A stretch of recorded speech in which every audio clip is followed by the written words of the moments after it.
ومن يضلل فلا هادي له ونشهد أن لا إله إلا الله ونشهد أن محمدا عبده ورسوله أما بعد فإن الخير الحديث كتاب الله وخير الهدي هدي محمد صلى الله عليه وسلم وشر الأمور محدثاتها وكل محدثة بدعة وكل بدعة ضلالة وكل ضلالة في النار. أعوذ بالله من الشيطان الرجيم. بسم الله الرحمن الرحيم. قل هو الله أحد الله الصمد لم يلد ولم يولد ولم يكن له كفوا أحد. رب اشرح لي صدري ويسر لي أمري واحلل عقدة من لساني يفقهوا قولي. اللهم أرنا الحق حقا وارزقنا اتباعه وأرنا الباطل باطلا وارزقنا اجتنابه. آمين يا رب العالمين. اللہ سبحانہ و تعالیٰ نے انسان کو پیدا کیا. انسان کی رشد و ہدایت کے لیے نبیوں کا ایک لمبا سلسلہ ہے جو آدم علیہ السلام سے شروع ہوتا ہے اور آخری نبی خاتم النبیین محمد بن عبداللہ صلی اللہ علیہ وسلم کے اوپر آ کے ختم ہو گیا. ان تمام نبیوں کی دعوت کا جوہر صرف اور صرف اللہ کی توحید ہے. ہر نبی آدم سے لے کر محمد علیہ السلام تک ان کی دعوت کا مرکز یہی تھا کہ اے لوگو اس اللہ کی عبادت کرو جس نے تمہیں پیدا کیا ہے. اور وہ اللہ کیسا ہے کہ اس کا کوئی شریک نہیں, کوئی اس کا ساجی نہیں, کوئی ہمکار نہیں. اللہ وحدہ لا شریک ہے, تمام کائنات کو پیدا کرنے والا ہے, اس کا کوئی مددگار نہیں ہے. اور یہ اللہ وہ ہے جس کو کبھی نہ تھکاوٹ ہوتی ہے, نہ نیند آتی ہے, نہ آرام کرنے کی ضرورت ہے. اللہ سبحانہ و تعالیٰ کی ذات کو سمجھنے کے لیے ہمیں صرف یہ دیکھنا ہے کہ اللہ سبحانہ و تعالیٰ ہمارا خالق ہے, مالک ہے, اس نے ہم نے پیدا کیا ہے, پوری کائنات بنائی ہے اور کائنات کے اندر انسانوں کو اشرف المخلوقات بنایا ہے جو انسان اللہ کی اور اللہ کے رسول کی اطاعت کرنے کے اندر آگے بڑھ کے ہیں. یہ وہ بنیادی نقطہ ہے جس کے اوپر تمام انبیاء اپنی تمام قوموں کو یہ دعوت دیتے رہے کہ لوگوں قولوا لا الہ الا اللہ تفلحوا. اگر تم اللہ کی عبادت کا اقرار اپنی زبان سے اپنے عمل سے کرو گے اور اللہ کے علاوہ کسی اور سے امید نہ رکھو گے تو اللہ سبحانہ تعالیٰ تمہارے لیے فلاح کے دروازے کھول دے گا. یہی وہ دعوت ہے جس کو رسول اللہ صلی اللہ علیہ وسلم لے کر مکہ کے اندر مبعوث ہوتے ہیں. اللہ سبحانہ و تعالیٰ نے اپنے نبی کی زندگی کو پیدائش سے لے کر اور وفات تک محفوظ کر دیا. رسول اکرم صلی اللہ علیہ وسلم کی زندگی کا مطالعہ کرنے والے جو غیر مسلم تھے وہ بھی اس چیز کے اوپر بالکل پکے تھے کہ یہ شخص اپنی ذاتی زندگی کے اندر, معاشرتی زندگی کے اندر انتہائی اعلیٰ درجے کے اوپر فائز ہے. انسان کا سب سے بڑا وصف اس کا کردار ہوتا ہے, اس کی زبان ہوتی ہے. رسول اللہ صلی اللہ علیہ وسلم کی زبان اور کردار کا معاملہ ان کے بڑے سے بڑے دشمن بھی کہنے سے ہچکچاتے نہیں تھے کہ یہ شخص ایسا ہے کہ ہم نے آج تک اس شخص کو کسی کا دل دکھاتے نہیں سنا. یہ شخص وہ ہے جو بیواؤں کی خدمت کرتا ہے, یہ وہ شخص ہے جو یتیموں کے سر پہ ہاتھ رکھتا ہے, یہ شخص وہ ہے جو خود بھوکا رہتا ہے, لوگوں کو کھلانے کی جستجو میں لگا رہتا. لیکن یہی رسول, بلکہ کہنا چاہیے کہ یہی محمد بن عبداللہ صلی اللہ علیہ وسلم جس وقت اللہ کی توحید کی دعوت کا نعرہ لگاتے ہیں اپنی قوم کو, جن کے نزدیک یہ محمد علیہ السلام اپنی قوم کے سب سے چہیتے لوگوں میں شمار ہوتے تھے, جب دعوت دی گئی تو یہ قوم مخالف ہو گئی. اور اس کا آغاز بھی بڑا عجیب سا ہوا کہ عربوں کے اندر ایک رواج تھا کوئی انہونی بات ہوتی، کوئی خطرے کی بات ہوتی یا کوئی خوشی کا معاملہ ہوتا تو وہ لوگ پہاڑ کے اوپر چڑھ جاتے، وہاں سے نعرے لگانا شروع کر دیتے، اپنے حبل کے، اپنے جتنے وہ علاقے ان کے نعرے لگاتے، لوگوں کو آگاہ کرتے، لوگ اکٹھے ہو جاتے، دیکھیں کیا مصیبت آنے والی ہے، کیا مشکل آنے والی ہے، اور اپنے آپ کو وہ بالعموم برہنہ بھی کر لیتے اس موقع کے اوپر، کوئی خطرے والی بات ہے تو برہنہ بھی کر لیے۔ اللہ کے رسول نے یہ تو نہیں کیا، لیکن پہاڑ پہ چڑھ گئے اور لوگوں کو پکارا۔ پکارنے والے محمد ہوں، سننے والے ان کی قوم کے لوگ ہوں۔ کون ایسا شخص ہے مکہ کے اندر جو محمد صلی اللہ علیہ وسلم کی پکار کے اوپر لبیک نہیں کہے گا؟ تمام لوگ پہنچ گئے۔ لقب ان کا صادق امین پہلے سے تھا کہ سچا بھی ہے اور امانت دار بھی ہے یہ شخص۔ پہنچ گئے سب لوگ۔ اللہ کے رسول نے فرمایا، اے لوگو، میں نے زندگی تمہارے درمیان گزاری ہے، اگر میں کہوں اس پہاڑ کی اوٹ میں ایک بہت بڑا لشکر ہے جو تم پہ ٹوٹ پڑنے والا ہے، تو میری بات کا یقین کر لو گے؟ تمام لوگ بیک زبان ہاں کہ کہنے لگے، اے محمد، ہم نے آج تک تم سے جھوٹ بولنے کا تجربہ نہیں دیکھا، ہم نے آج تک تمہیں غلط بیانی کرتے ہوئے نہیں دیکھا، جو تم کہو گے وہ یقیناً سچ ہے اور ہم سچ مان لیں گے۔ کہنے لگے، اگر واقعی تمہیں یہ تجربہ ہے کہ میں نے کبھی جھوٹ نہیں بولا، ہمیشہ سچائی بیان کی ہے، کذب سے میں نے ہمیشہ اپنے آپ کو بچا کے رکھا ہے، تو لوگوں سن لو، میں تمہیں دنیا کی وہ حقیقت بتانا چاہتا ہوں، دنیا کی وہ سچائی بتانا چاہتا ہوں جو اس سے پہلے بھی نبی آ کے بتاتے گئے۔ جن الہوں کو تم پوچھتے ہو اللہ کے علاوہ، وہ تمہارے کسی کام کے آنے والے نہیں ہیں۔ تم اگر چاہتے ہو کہ تمہاری دنیا اور آخرت دونوں سنور جائیں، ایک اللہ کی عبادت کرو جو عرش پہ رہتا ہے، جو متمکن ہے عرش کے اوپر، اس کی عبادت کرو، فلاح پا جاؤ گے۔ اس کی بات چھوڑ دو گے، دنیا کے اندر بھی ذلت و رسوائی تمہارا مقدر بن جائے گی۔ یہاں پہ اصل میں قریش مکہ کو اس سے کوئی اعتراض نہیں تھا کہ محمد علیہ السلام جو فرما رہے ہیں وہ درست فرما رہے ہیں، لیکن ایک بہت بڑا انٹرسٹ تھا جس کے اوپر بہت شدید خدشہ تھا کہ اوپر بہت بڑا نقصان ہمیں پہنچنے کا ارادہ ہو جائے، کہ جب وہ اپنے لات و منات کا انکار کر دیں۔ اور آپ کو یہ بھی معلوم ہے کہ مکہ کے اندر، خانہ کعبہ کے اندر 365 بت رکھے ہوئے تھے انہوں نے، ہر بت کسی نہ کسی قبیلے سے تعلق رکھتا تھا۔ یہ بت کیا تھے؟ یہ ان لوگوں کے بزرگ تھے، کسی زمانے میں جو بزرگ رہے ہوں گے، کوئی نیک آدمی تھا، کوئی اچھا صالح آدمی تھا، اس کی جب وہ وفات کے بعد اس کو یاد رکھنے کے لیے انہوں نے بت کی شبیہ بنائی، وہ بت کی شبیہ بنا کے کعبہ کے اندر رکھ دی۔ ان کا خیال یہ تھا کہ یہ بت ہمارے سفارشی ہیں، اور ان بتوں کے اوپر صرف سفارشی کا معاملہ نہیں ہے، بلکہ قریش اہل مکہ جو تھے، جو متولی تھے خانہ کعبہ کے، ان کو اس کے اوپر خراج ملتا تھا۔ یہ سمجھے چڑھاوے چڑھائے جاتے تھے، لوگ آتے تھے مال لے کر، سونا لے کر، جانور بکریاں لے کر وہ آ کے چڑھاتے تھے، اور یہ تمام چیزیں ان قریش مکہ کے پیٹوں میں جاتی تھی۔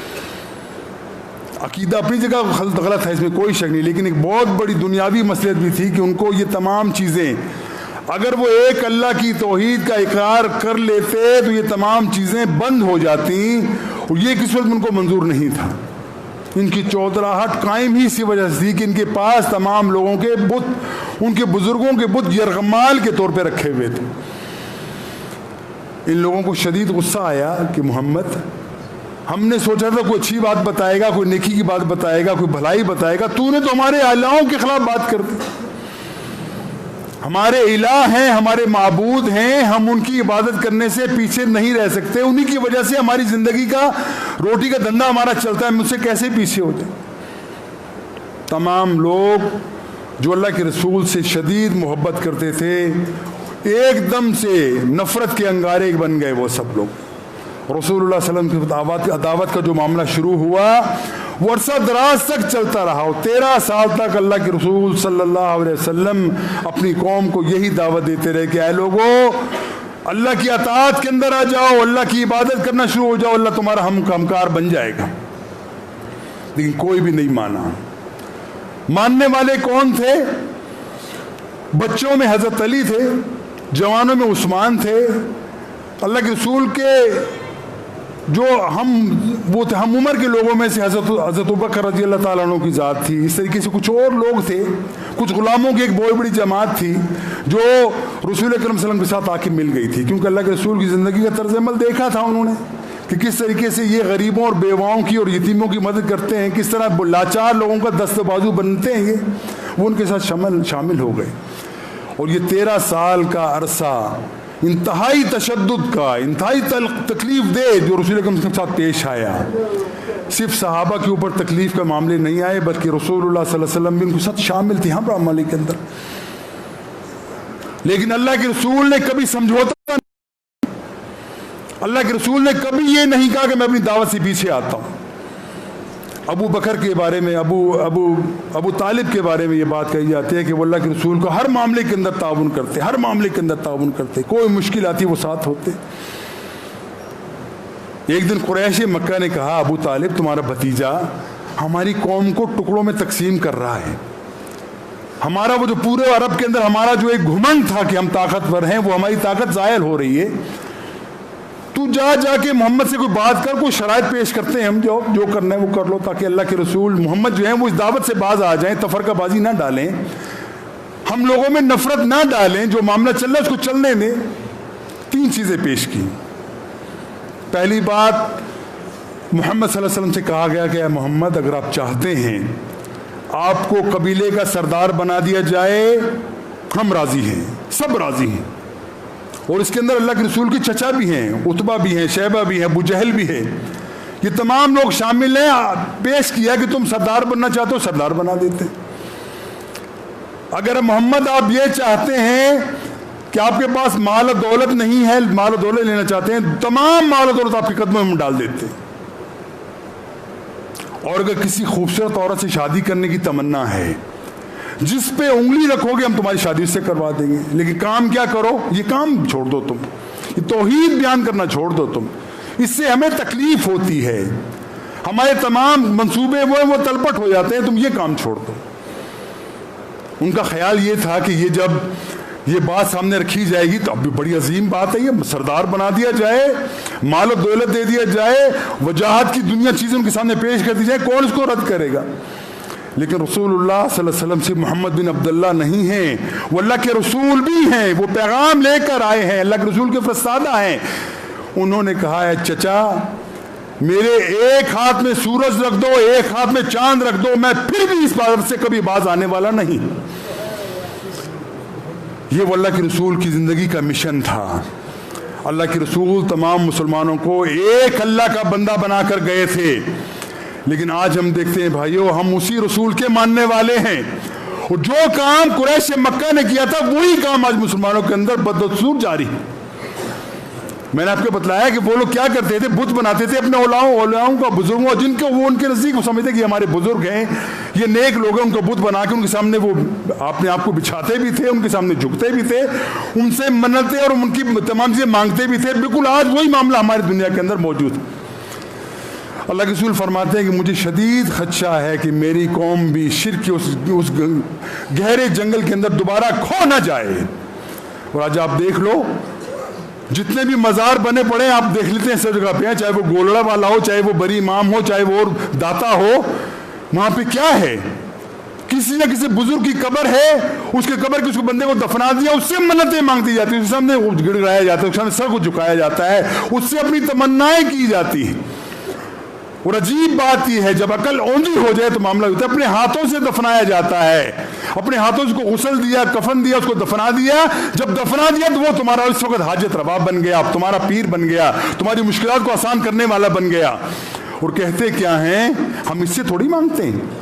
اور یہی بات قریش مکہ کہتے ہیں، ہم یہ نہیں کہتے بت ہمیں دیتے ہیں، بت تو ہمارے سفارشی ہیں اللہ کے ہاں، ہم جو التجا کرتے ہیں یہ بت ہماری سفارش اللہ کے ہاں پہنچاتے ہیں، اللہ ہماری سنتا نہیں، ان کی موڑتا نہیں. بالکل 100% اسی نظر کے اوپر آج مسلمان ہمارا چل رہا ہے. ہر گلی کوچے کے اندر دیکھیے اللہ کے غیر اللہ کی عبادت کے لیے ٹھیے بنا کے بیٹھے ہوئے ہیں وہ لوگ. اور ہر بدماش اس کے اندر بیٹھ کے جو حرکتیں کرتا ہے، جب تک نہیں پکڑا جاتا وہ بہت بڑا بزرگ ہے، جب وہ پکڑا جائے بولتے ہیں یہ تو بڑا فراڈی تھا۔ یہ اصل چیز کیا ہے بھائی؟ اصل چیز یہ ہے کہ جب تک ہم اللہ کی توحید کو نہیں سمجھتے، یہ تمام دھوکے باز ہمارے ساتھ دھوکہ کرتے رہیں۔ توحید کیا ہے کہ ایک اللہ کے علاوہ کسی سے خوف نہ ہو، ایک اللہ کے علاوہ کسی سے امید نہ ہو، ایک اللہ کے علاوہ کسی سے آپ کی تمنا نہ ہو، ایک اللہ کے علاوہ کسی سے چاہت نہ ہو۔ جو کچھ کرنے والا ہے وہ صرف ایک اللہ ہی ہے، اس کے علاوہ کوئی کرنے والا نہیں۔ گزشتہ تاریخ کو ذرا دیکھ لیجیے، فرعون کتنا بڑا بادشاہ تھا، کتنی بڑی طاقت والا تھا، جس نے دعویٰ کیا تھا کہ میں اللہ ہوں، میں سب سے بڑا رب، میں تمہارا رب ہوں، انا ربکم الاعلی، میں تمہارا سب سے عظیم رب ہوں، تم میرے بندے ہو، میری حکمت علی تم نہیں کر سکتے۔ لوگوں نے کہا ہم کیسے مان لیں تمہارا رب ہے؟ کیا اچھی بات ہے، جاؤ ایک بندہ جو ہے جیل کے اندر اس کو سزائے موت ہونے والی ہے پکڑ کے لے آؤ، میں اس کو آزاد کر دیتا ہوں، اور تم میں سے ایک بندہ جو بے گناہ اس کو میں سزا دے کے اس کو سولی پہ چڑھا دیتا ہوں۔ یہ میرا حکم ہے، میرا پاور ہے، یہی تو میری رب ہونے کی نشانی ہے کہ میں جو چاہوں کر سکتا ہوں۔ ایک عقل مند شخص نے اس سے کہا ہے فرعون تو یہ تو کر سکتا ہے، کسی بردن کی گردن اتار دے، میرا رب وہ ہے جو مشرق سے سورج کو طلوع کرتا ہے، مغرب میں غروب کرتا ہے، تو مغرب سے طلوع کر کے مغرب کر دے۔ اس کے بعد اللہ تعالیٰ نے الفاظ کیا ہوئے، بہت الذی کفر، اس کافر کا منہ کھلنے کا کھلا رہ گیا، وہ ہکا بکا رہ گیا کہ یہ مجھ سے سوال کیا کر بیٹھے لو۔ یہی موسیٰ ہیں، جب ان کے پیچھے وہ لشکر ان کا آتا ہے، ان کی قوم پوری طرح ایمان کے اوپر ابھی تک پوری نہیں آئی، جب قوم نے دیکھا پیچھے فرعون ہے، آگے دریا ہے، ہم کس طرف جائیں، کہنے لگے اے موسیٰ تم نے تو مروا دیا ہمیں، تو ہمیں جنت کے بتا رہا تھا، جنت کے کھانے کھلا رہا تھا، تو جنت کی تو خوشخبریاں دی تھی، آج تو نے ہم نے مروا دیا فرعون کا، تو ہم کہاں جائیں گے؟ پیچھے سے فرعون مارے گا، آگے گئے تو دریا میں ڈوب کے مریں گے، ہم کہاں جائیں؟ لیکن موسیٰ کہتے ہیں اللہ کے ساتھ تمہارا تعلق جو ہے اس کو دیکھو، اللہ تمہارے لیے راستہ نکال دے گا۔ لیکن قوم کچی تھی، اور اللہ تعالیٰ نے کیسے راستہ بنا دیا کہ سورج کہا گیا موسیٰ کو کہ اپنا عصا مارو، دریا میں مارا، دریا پھٹ کے راستہ دے دیا، اور کہنے لگا فرعون دیکھا میں نہ کہتا تھا کہ میں رب ہوں، دریا نے بھی مجھے راستہ دے دیا، وہی سمجھا مجھے راستہ دیا۔ قوم تسلی سے گزر گئی، حالانکہ یہ قوم ناہنجار قوم تھی، لیکن اللہ تعالیٰ نے کو اس طوفان سے نکال کے دوسرے راستے پہ لگا دیا۔ جب فرعون کا لشکر پہنچا تو سب لوگ ملیا میٹ ہو گئے، دریا آپس میں دوبارہ مل گئے۔ حضرت ابراہیم علیہ السلام کا نقشہ دیکھ لیجئے، کون تھا ان کے سامنے؟ اتنا بڑا حاکم ہے جس نے اعلان کر دیا کہ ابراہیم کو زندہ جلانا ہے، لیکن عقیدہ مضبوط ہے، عقیدے میں ڈواڈول نہیں ہو سکے تو وہ بھی جلا نہیں سکا۔ ابراہیم کہتے ہیں کہ میری زندگی کے خوشگوار ترین دن وہ تھے جو میں نے اللہ میں گزارے۔ اللہ تعالیٰ کے اوپر بھروسہ کرو گے، اللہ تعالیٰ کی توحید کو مانو گے تو اللہ تعالیٰ دنیا کے اندر یہ تمہیں نشانیاں دکھائے گا، وہ دکھائیں گے اس نے۔ یاد رکھو ہر شخص سے غلطی ہو سکتی ہے، ہر شخص سے گناہ ہو سکتے ہیں، لیکن جس شخص کا عقیدہ درست ہے، توحید کے بارے میں اس کے تصورات درست ہے، اگر وہ غلطی کرے گا دوبارہ پشیمان ہو کے معافی مانگے، اللہ اس کو معاف کر دیں گے۔ لیکن اگر خدا نہ خواستہ عقیدہ ہی درست نہیں ہے، جتنے نیکیاں کی جاؤ، جتنے نیکیوں کے انبار لگا دو، نماز روزوں کے ڈھیر لگا دو، دنیا کے اندر کیا سے کیا فلاحی کام شروع کر دو، اگر تمہاری عقیدہ درست نہیں ہے بخشش کا کوئی چانس نہیں ہے۔ کہ اللہ تعالیٰ فرماتے ہیں اللہ تعالیٰ تمام گناہوں کو معاف کر دے گا، لیکن جس شخص نے شرک کیا کبھی اس کو معاف نہیں کرے گا۔ بھائیو انتہائی خطرناک بات ہے کہ ہم سمجھیں کہ اللہ کے ساتھ ہمارا تعلق ہے وہ کیسا ہونا چاہیے۔ انبیاء کی دعوت کیا تھی، صلحاء کی دعوت کیا تھی، صحابہ کی دعوت کیا تھی؟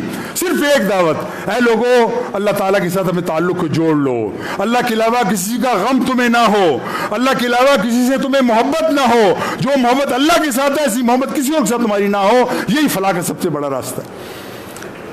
اور جب تک مسلمان اس راستے پہ چلتے رہے اللہ تعالیٰ نے ان کے لیے قربانی کے تمام راستے کھول دیے، نیکیوں کے تمام راستے کھول دیے، فتوحات ان کے لیے کھول دی۔ اور جب مسلمان اس راستے سے ہٹ کے شرک کے اندر گرے، ہر شجر، ہر حجر، ہر چیز، ہر چھوٹے سے چھوٹا جانور، بڑے سے بڑا جانور، تمام لوگ انسان کو ڈرانا شروع ہو گئے۔ مسلمان آج ہر سب چیز سے ڈرتا ہے، نہیں ڈرتا تو اللہ سے نہیں ڈرتا۔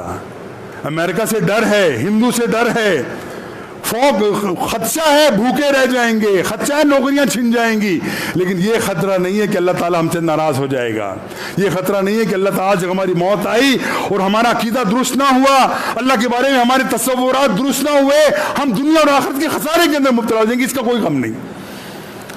بھائیو لوٹ آؤ دوبارہ اس اللہ کی دعوت کی طرف، لوٹ آؤ اللہ کے کلام کی طرف، لوٹ آؤ اللہ کے رسول کی دعوت کی طرف، اپنے آپ کو صرف ایک اللہ کے ساتھ منسوب کر لو، تمام راستے چھوڑ دو، غیر اللہ کی ہر کسی کی عبادت چھوڑ دو، غیر اللہ کے سامنے اس کی عبادت کا معاملہ چھوڑوں کہ جھکنا بھی حرام فرق کرا دیا۔ اور یہ باتیں میں اپنی سے نہیں کہہ رہا، بریلویوں کے سب سے بڑے امام احمد رضا خان بریلوی وہ بھی یہ فرماتے ہیں کہ یاد رکھو کسی قبر پہ جا کے قبر والے سے مانگنا حرام ہے، کسی قبر والے پہ جا کے قبر کے اوپر جھکنا حرام ہے، سجدہ کرنا تو بہت دور کی بات ہے، جھکنا بھی حرام ہے۔ یہ ان اپنی کتابوں میں فتاوی میں لکھ کے گئے وہ پیر نصیر الدین گولوڑی بھی ہمیں یہ فرما کے گئے کہ یاد رکھو یہ قبروں کو بیچ بیچ کے میرے خاندان والے کھاتے رہے، لیکن اللہ کو کیا جواب دیں گے؟ وہ کہہ کے گیا یہ بندہ ہی۔